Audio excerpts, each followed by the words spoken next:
اللہ اللہ اللہ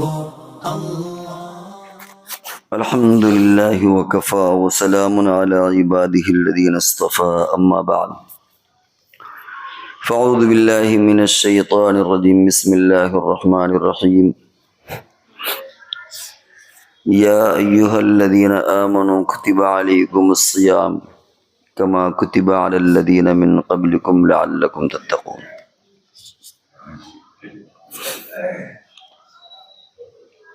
یہ شعبان کا آخری عشرہ ہے اور ایک دو دن میں رمضان شروع ہونے والے ہیں۔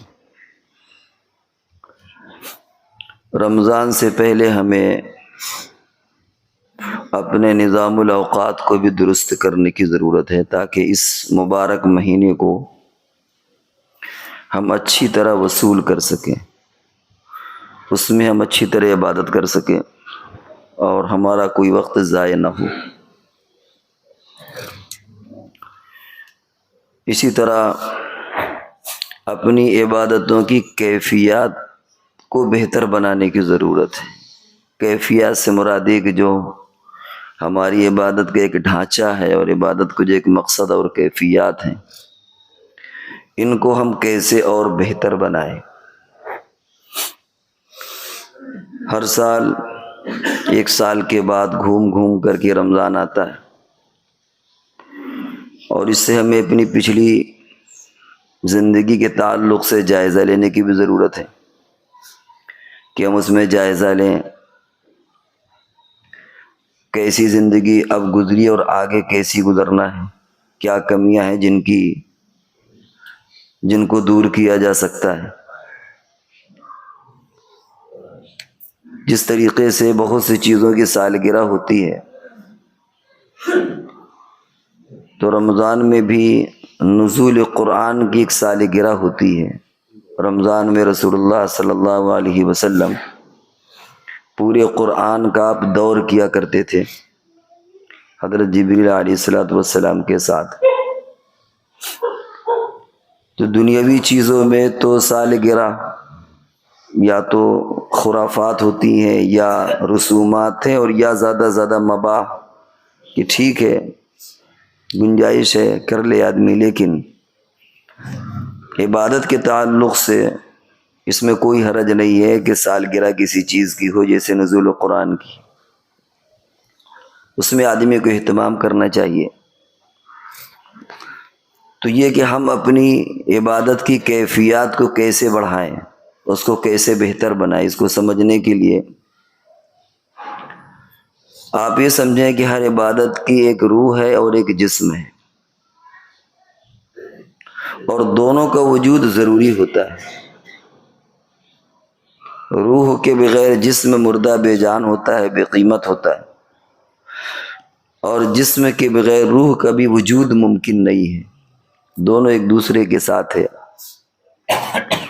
اب اگر ایک چیز موجود ہے دوسری نہیں ہے تو پھر وہ اپنی معنویت کو وہ چیز کھو دیتی ہے، اس کے اندر جان، قدر، قیمت، وزن اسی وقت پیدا ہوتا ہے جبکہ دونوں چیزیں موجود ہوں، روح بھی ہو اور جسم بھی ہو۔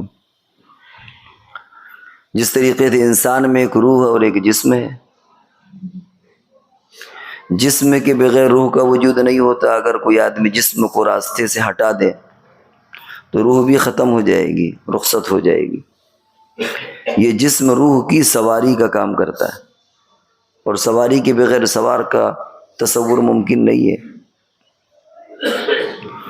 اور اگر جسم موجود ہے، اس کا ڈھانچہ، اس کی شکل موجود ہے، لیکن روح موجود نہیں ہے تو بے قیمت ہے۔ جس شخص پر، جس ذات پر آپ زندگی میں ایک چٹکی مٹی پھینکنا پسند نہ کرتے ہوں، ایک مٹھی مٹی اس پر ڈالنا پسند نہ کرتے ہوں، مرنے کے بعد اسی پر منوں اور ٹنوں مٹی آپ ڈال کر کے چلے آتے ہیں۔ مرنے کے بعد انسان کا نام بھی چھن جاتا ہے، شخصیت بھی چھن جاتی ہے، اعزاز و اکرام ساری چیزیں اس سے چھن جاتی ہیں۔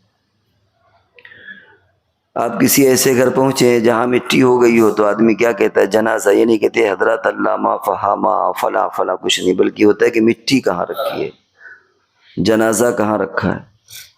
اور عام طور سے لوگ مٹی ہی بولتے ہیں کیونکہ اس کا آخری انجام مٹی ہونا ہے.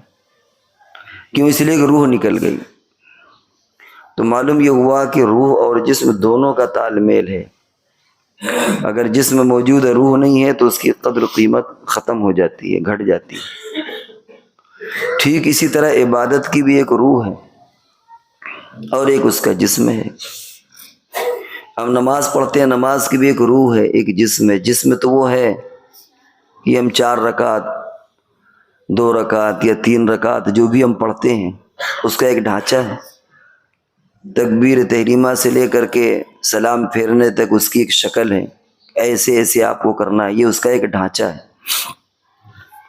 اس کی روح کیا ہے کہ آپ کے اندر خشوع اور خضوع ہو، آپ کے اندر یہ احساس ہو کہ ہم اللہ کے سامنے کھڑے ہیں، ہم اللہ کو دیکھ رہے ہیں. اور یہ احساس نہ ہو سکے تو کم سے کم یہ کر لیں کہ اللہ ہم کو دیکھ رہا ہے. تو یہ خشوع اور خضوع یہ نماز کی روح ہے. اگر ہم بغیر خشوع خضوع کی نماز پڑھیں گے تو ضابطے کے اعتبار سے نماز ہو جائے گی. شریعت نے اتنی توسع کی ہے، اتنی وسعت دی ہے کہ وہ حکم لگا دیتی ہے کہ آپ کی نماز ہو گئی. لیکن ظاہر ہے کہ روح کے بغیر، خشوع اور خضوع کے بغیر جو نماز کا مقصد ہے، جو قدر و قیمت ہے، وہ حاصل نہیں ہوتی. تو پہلا درجہ تو یہ ہے کہ خشوع اور خضوع اس کے اندر. ہمارا حال یہ ہے کہ ہم جتنی دیر نماز میں ہوتے ہیں اتنی دیر نماز میں نہیں ہوتے، اور جہاں سلام پھیرا تب احساس ہوتا ہے کہ شاید نماز ہو گئی. کیونکہ اتنے افکار، اتنے خیالات، اتنے تفکرات نماز میں اتنے ہوتے ہیں کہ اگر ہم ان کو بیٹھ کر کے، بغیر نماز کے بیٹھ کر کے سوچیں تو اتنے خیالات نہیں سوچ پائیں گے. آپ کو 5 منٹ کے اندر بیٹھال دیا جائے کہ آپ خوب سوچئے، بہت ساری چیزوں کو اپنے ذہن میں لائیے، خیال کیجئے، فکر کیجئے، تفکر، سوچ، ادھر ادھر کی باتیں، تو آپ شاید اتنا قادر نہ ہو جتنا نماز میں آٹومیٹک خیالات آتے رہتے ہیں. اللہ جانے کہاں کہاں کے خیال ہو، کتنا، جہاں سلام پھیرا وہ سارے خیالات چلے جاتے. تو کم سے کم کچھ تو کوشش کرنا چاہیے. ہم اگر بالکل ان کو روک نہیں سکتے تو کم سے کم کچھ تو جدوجہد اپنے طور پر وہ کوشش ہونا چاہیے کہ خشوع اور خضوع اس کے اندر، نماز کے اندر پیدا ہو. یہ نہیں کہ کبھی اس کی طرف فکر بھی نہ ہو، کبھی سوچ بھی نہ ہو، کبھی آدمی اپنے طور پر جدوجہد بھی نہ کرے. تو نماز کے اندر خشوع اور خضوع کو پیدا کرنا چاہیے. خشوع اور خضوع کی مثال یہ پیٹرول جیسی ہے. جیسے گاڑی میں پیٹرول ہے تو آگے کھینچے گی، نہیں ہے تو آگے نہیں کھینچے گی. کبھی پیٹرول ختم ہو جاتا ہے تو آدمی گاڑی کو کھینچتا ہے لیکن تھک جاتا ہے، بہت زیادہ دور تک اسے نہیں کھینچ سکتا. تو جب خشوع اور خضوع ہوگا ہماری نماز میں تو نماز میں پھر مزہ آئے گا.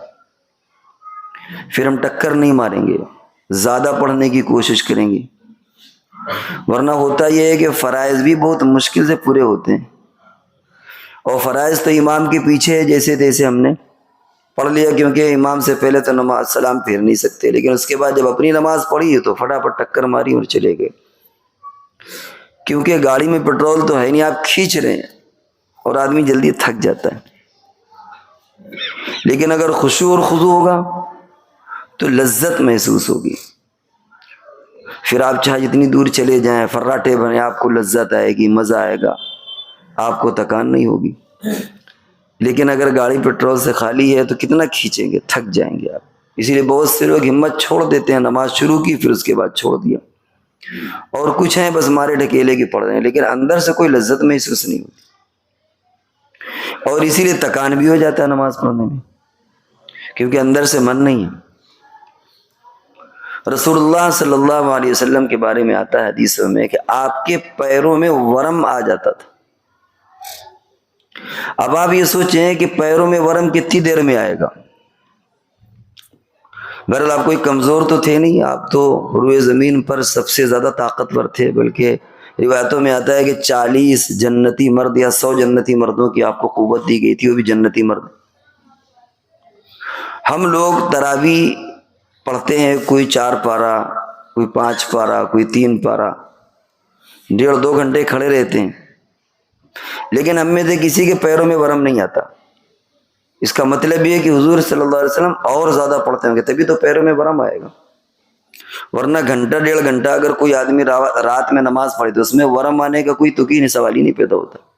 کتنے لوگ ہیں کہ تراویح وہ پڑھتے ہیں 1-1.5 گھنٹے تک، اور بعد میں دیکھیں کہ یار پیر پھول گئے۔ بڑھاپے کی بات الگ ہے، حضور کوئی بوڑھے تو تھے نہیں، لیکن آپ کے پیروں میں ورم آتا تو آپ سوچیں کتنی نماز پڑھتے ہوں گے۔ بات وہی ہے کہ لذت اور غیر لذت۔ بہت سے بزرگان دین کے بارے میں آپ دیکھتے ہیں کہ عشاء کی وضو سے فجر کی نماز پڑھی، مانا کہ ان کا اکثر ہی عمل تھا، کوئی ایسا نہیں کہ انہوں نے قسم کھا رکھی ہو یا بالکل ہمیشہ لازم ہو۔ لیکن اول تو ریا خارج ہونے کا تعلق پیٹ سے، اگر پیٹ صاف ہوگا آپ کا تو آپ بہت آسانی سے عصر کے وضو سے عشاء کی نماز پڑھ لیں گے۔ بہت سے لوگ تجربہ کرتے ہیں، اگر آپ کا پیٹ صاف ہے اور بالکل پیٹ میں کسی طرح کی کوئی گرانی نہیں ہے، پیٹ صاف سے مراد یہ ہے کہ آپ کو قضاء حاجت جو ہوتی ہے وہ بہت صاف ستھری ہو، جیسے ایک ہوتا ہے ایک انداز ہوتا ہے، کسی طرح کی کوئی پریشانی نہیں ہے، تو آپ آرام سے عصر کی وضو سے آپ آرام سے عشاء کی نماز، یہ تو آج کل بھی آدمی پڑھ لیتا ہے، کوئی تکلیف اس کو نہیں۔ لیکن پیٹ خراب ہے تو بار بار ریا کا تقاضا ہوگا، پھر پیشاب کا ہوگا، یہ ہوگا وہ ہوگا، یہ ہمارے پیٹ کی خرابی ہے۔ تو 5-6 گھنٹے وضو کو روکنا کوئی کمال تو ہے نہیں۔ تو یہ حضرات آرام سے عشاء کی وضو کیا اور اپنا کچھ پڑھنے پڑھانے میں وقت گزارا، کچھ دوسری مصروفیات میں، فجر کی نماز آ گئی، وضو اسی وضو سے پڑھ دیا۔ اب بعض لوگ کہتے ہیں صاحب یہ چیز ممکن نہیں ہے، کیسے ہے؟ بات یہاں پر ممکن اور ناممکن کی نہیں ہے، یہ چیز تو آج بھی ممکن ہے۔ پھر قسم نہیں کھائے گی کہ ہمیشہ وہ ایسا کرتے تھے، لیکن ایسا بھی ان حضرات کا معمول تھا، انہیں کوئی پرابلم نہیں تھی۔ تو کیوں؟ اس لیے کہ ان کو عبادات میں لذت آتی تھی۔ جب کسی چیز میں مزہ آتا ہے تو وقت پتہ نہیں چلتا، کہتے ہیں نا شب وصل کی گھڑیاں پتہ نہیں چلتی، اور مصیبت کے دن اگر کسی کو 1 ہفتے کی جیل ہو جائے تو لگے گا شاید سال بھر رہ کر گیا ہے۔ لیکن کوئی آدمی ہنی مون منانے گیا ہو تو ہفتے بھر میں کیا ہو، لگے گا کہ ابھی آئے اور سیکنڈوں میں گئے، کیونکہ وہ خوشی کے لمحات ہوتے ہیں۔ تو جب آدمی راحت اور آرام میں ہوتا ہے تو اسے وقت کا پتہ نہیں چلتا، اور جب پریشانی ہوتی ہے تو وقت کا پتہ چلتا ہے۔ اسی لیے آپ دیکھیں گے کہ جمعہ کے دن بہت سے لوگ آتے ہیں اور ادھر امام نے سلام پھیری اور ادھر کبڈی کی طرح بالکل گڑ گڑ گڑ گڑ گڑ بالکل زینے میں اتنا ٹھس زینا کے نکلنے والوں کی بھیڑ ہوتی ہے، کیونکہ ان کو سنت پڑھنا ہی نہیں، وہ طے کر کے آئے کہ سنت پڑھنا ہی نہیں ہے، اس لیے کہ وہ 2 ہی رکعت ان کے لیے اتنا گراں گزری ہے، اتنی بھاری ہوئی ہے کہ اگر 3 گھنٹے کا شو ان کو دکھا دیا جائے کہ کھڑے ہو کر کے دیکھنا ہے تمہیں، کرسی نہیں ہے۔ اب تو ٹاکیجوں کا رواج ختم ہو گیا، کم ہو رہا ہے، کیونکہ سب کچھ آپ کے ہاتھ میں آ گیا موبائل میں، تو 2.5-3 گھنٹے آپ کرکٹ ان سے کھڑا کر کے دیکھ لیجئے، کرسی نہیں، 2.5-3 گھنٹے یا 4 گھنٹے کرکٹ کھیل کے دیکھ کے چلے آئیں گے، تماشا دیکھ کے چلے آئیں گے، ٹاکیج میں پھر کھڑے، کوئی دقت نہیں ہے۔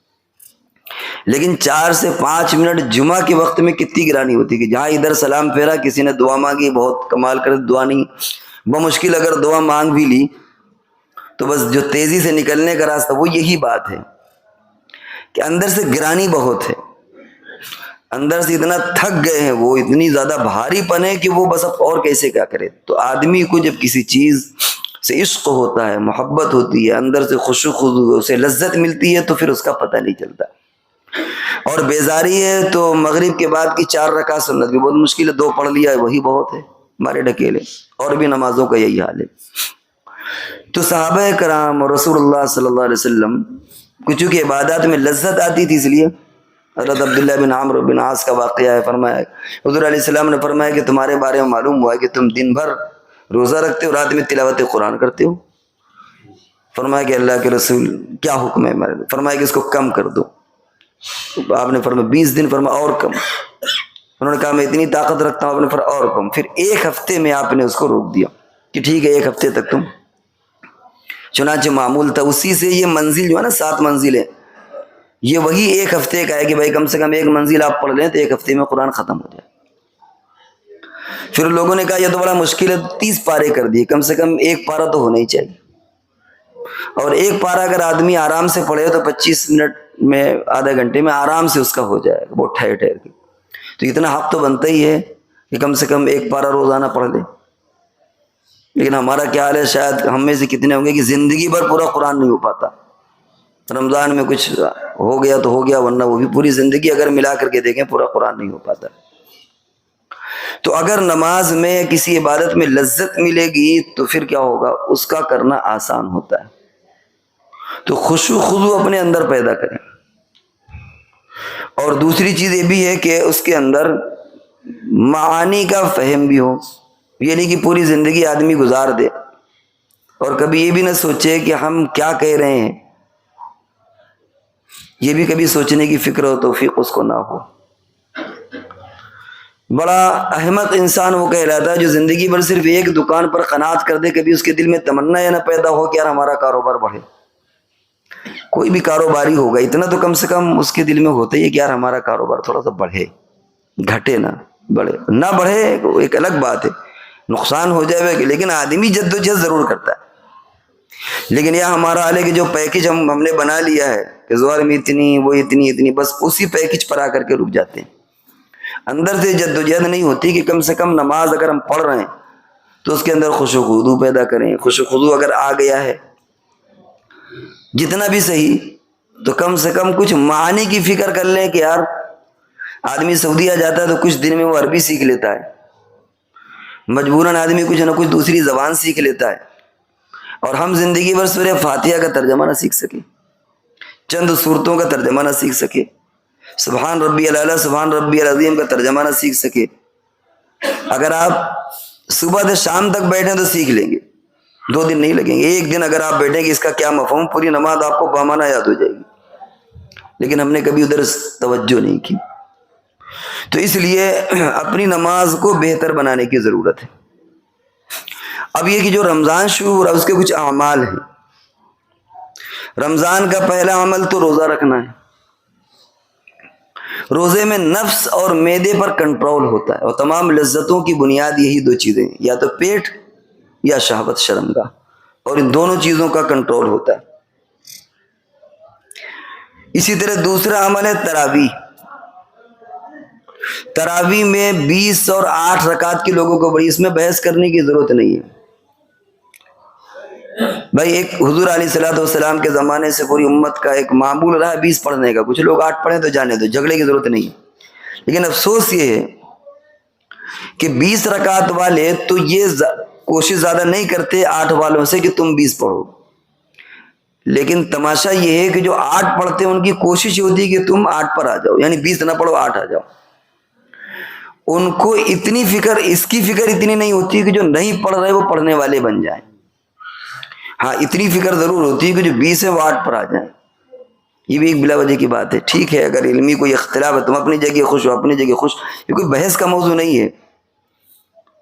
اگر کوئی 8 مانتا ہے تو ٹھیک ہے، حالانکہ وہ ایک الگ علمی موضوع ہے کہ 8 کی روایت کیا کمزور ہے، اس میں کیا حقیقت ہے، تھوڑے سے وقت میں ممکن نہیں اس کو بیان کرنا، وہ ایک الگ دلائل ہیں. تو ٹھیک ہے اگر بھائی دل نہیں بھر رہا تو تم 8 پڑھ کے اپنا چلے جاؤ، 20 پڑھنے دو. اور اگر کوئی امام 8 پڑھتا اور کسی نے کوئی 20 پڑھنے والا ہے تو بعد میں اپنی 12 رکعت دوبارہ پڑھ. لیکن افسوس یہ ہوتا ہے کہ جو لوگ 20 رکعت پڑھتے ہیں ان کی ساری جد و جہد، جیسے سب سے بڑی دین اسلام کی خدمت یہ ہے کہ 20 والے 8 پر آ جائے. اس سے بڑھ کر کے کوئی جہاد نہیں ہے، اس سے بڑھ کر کے کوئی دینی خدمت نہیں ہے. سب سے بڑا جو اس وقت دنیا میں مارکت الارا چیز ہے وہ یہ کہ کسی 20 والے کو 8 پڑھوا دو، بس جسے جنت خود بھی مل گئی اس کو بھی دلوا دیا. یہ بھی ایک دیوالیہ پن ہے. تیسری اس بحث پر بھی پڑھنے کی ضرورت نہیں ہے. تیسرا عمل، باقی اور اس میں تفصیلات ہے جو انشاءاللہ وقتاً فوقتاً ہوگی کہ اس تراویح میں بھی کیا ہم کس طرح پڑھنا چاہیے. تراویح سنت ہے اور اس کے اندر ختم قرآن کی کیا حیثیت ہے، انشاءاللہ وقتاً فوقتاً. تیسرا عمل تلاوت قرآن ہے کہ تلاوت قرآن رمضان میں بڑھا دینا چاہیے. اسی طرح چوتھا عمل نوافل کا اہتمام ہے. بھئی آپ جتنا سال بھر میں پڑھتے ہیں نوافل کا آپ اہتمام کریں. نوافل ایک تو ہر نمازوں کے ساتھ لگی ہوئی ہیں، اور کچھ نوافل وہ ہیں جو وقت کے ساتھ ہیں، ان کا ایک ٹائم ٹیبل ہے. جیسے چاشت ہے، اشراق ہے، اسی طرح نماز ایک زوال کر کے جو ہم لوگوں کے ذہنوں میں نہیں ہے، زیادہ تر اس کو بیان نہیں کیا جاتا، اوابین ہے، تہجد ہے۔ اشراق اور چاشت میں کیا فرق ہے؟ سورج نکلنے سے لے کر زوال تک، جو تقریباً 12 سوا 12 کے بیچ میں ہوتا ہے، سورج نکلنے سے لے کر کے زوال تک، اس کو آپ 2 حصوں میں بانٹ دیجئے۔ جو پہلے حصے میں نماز پڑھیں گے وہ آٹومیٹک اشراق کہلائے گی، اس کے بعد جو نماز پڑھیں گے وہ چاشت کہلائے گی، اور اس کی عام طور سے 4 رکعتیں ہیں، باقی 2 بھی پڑھ سکتے ہیں، اس سے زیادہ 4 سے زیادہ بھی پڑھ سکتے ہیں۔ نماز زوال، زوال کے وقت نماز منع ہے، طلوع غروب زوال، لیکن جب زوال ہو جاتا تھا، زوال کے ختم ہونے کے بعد حضور علیہ الصلوۃ والسلام 2 رکعت نماز نفل پڑھتے تھے، یہ ظہر کی 4 رکعت کے علاوہ، ظہر کی جو 4 رکعت ہیں۔ اوابین مغرب کے بعد جو 6 رکعت ہیں، اسی طرح تہجد کی نماز آپ جانتے ہیں، اوابین 6 رکعت عام طور سے، تہجد عموماً آپ 8 پڑھتے تھے، آپ کم بھی پڑھ سکتے ہیں اور زیادہ بھی پڑھ سکتے ہیں، آپ سے کم بھی ثابت ہے اور زیادہ بھی ثابت ہے۔ تو اس نوافل کا بھی اہتمام کرنا چاہیے، اضافہ کرنا چاہیے۔ اسی طرح 5واں عمل ہے دعاؤں کا اہتمام، مزید اور بڑھا دینا چاہیے۔ جو بھی آپ دعا مانگتے ہیں، دعا مخل عبادہ، دعا عبادت کا مغز ہے، بنیاد ہے، اس کو دعاؤں میں بھی اضافہ کرنا چاہیے۔ اور دعاؤں کی قبولیت کے وقت سحری اور افطار، ویسے تو اور بھی اوقات ہیں لیکن یہ 2 وقت خاص ہیں، لیکن سحری تو ہمارے سحری کرنے میں گزر جاتی ہے کہ کئی منٹ باقی ہیں، ایک نگاہ گھڑی پر تو ایک لقمہ منہ میں کہ جلدی اخیر تک، لہذا وہ وقت رہ جاتا ہے۔ اور افطار میں، افطار کی تیاری میں جو مستورات ہیں وہ پکانے میں، جو مرد ہیں وہ انتظام کرنے میں، تو اس طرح ان دونوں وقتوں کی ہم قربانی دے دیتے ہیں، ایسے وقت میں دعاؤں کا بھی اہتمام کرنا چاہیے۔ تو بہرحال مختصر انداز میں آپ کے سامنے یہ بات آئی کہ رمضان شروع ہونے والا ہے، ہماری عبادتیں جو ہوں وہ روح کے ساتھ ہوں۔ شروع میں بات آئی تھی کہ روح ہوتا ہے، ایک جسم ہوتا ہے، ایک روح ہوتی ہے، ایک جسم ہوتا ہے، اور روح کے بغیر جسم مردہ ہے، اور جسم کے بغیر روح ممکن نہیں ہوتی، تو دونوں کو سنبھالنے کے اور بہتر بنانے کی ضرورت ہے، باقی رکھنے کی ضرورت ہے۔ تو نماز ہو، زکوٰۃ ہو، روزہ ہو، کوئی بھی عبادت، اس کے اندر یہ دونوں چیزیں ہونا چاہیے۔ اسی طرح نماز میں خشوع خضوع ہو، نماز کو سمجھنے کی کوشش کریں، اللہ کی معرفت ہو، مزید اور قربت پیدا ہو۔ اور رمضان کے تعلق سے جو آپ کے سامنے باتیں آئیں کہ پہلا عمل روزے ہیں، اس کے کچھ تقاضے، اس پر عمل کریے، یہ تو مثبت ہوئے۔ کچھ منفی چیزیں جو چھوڑنا ہے وہ ایک الگ چیزیں ہیں کہ کیا کیا ہم کو اس میں چھوڑنا ہے، ہمیشہ کے لیے بھی چھوڑنا ہے، لیکن رمضان میں بطور خاص چھوڑنا، جو گناہوں کو چھوڑیں آپ، تاکہ مزید اس کے اندر روشنی پیدا ہو۔ آپ اپنے گھر کی ڈینٹنگ پینٹنگ کرا رہے ہو، پتائی ہو، بعد میں کوئی آدمی اس پر کلر چھڑکتے چلے، گندگی پھینکتے چلے، تو دیوار کا کیا حال ہوگا؟ ایک طرف آپ اسے پتا بھی رہے، دوسری طرف اس میں گندگی بھی ڈال رہے، دیوار کیسی بنے گی؟ اسی طرح ہماری عبادتیں، ایک طرف عبادت بھی، دوسری طرف گناہوں سے اگر نہیں بچیں گے تو اسی طرح کا حال ہوگا۔ تو اس لیے رمضان میں روزوں کا اہتمام ہو، تراویح کا اہتمام ہو، تلاوت قرآن کا اہتمام ہو، اور نوافل کا اہتمام ہو، دعاؤں کا اہتمام ہو۔ ان چیزوں کو اگر ہم بڑھائیں گے انشاءاللہ تو اپنے رمضان کی برکتوں کو خود محسوس کریں گے۔ اللہ تبارک و تعالی ہم سب کو عمل کی توفیق۔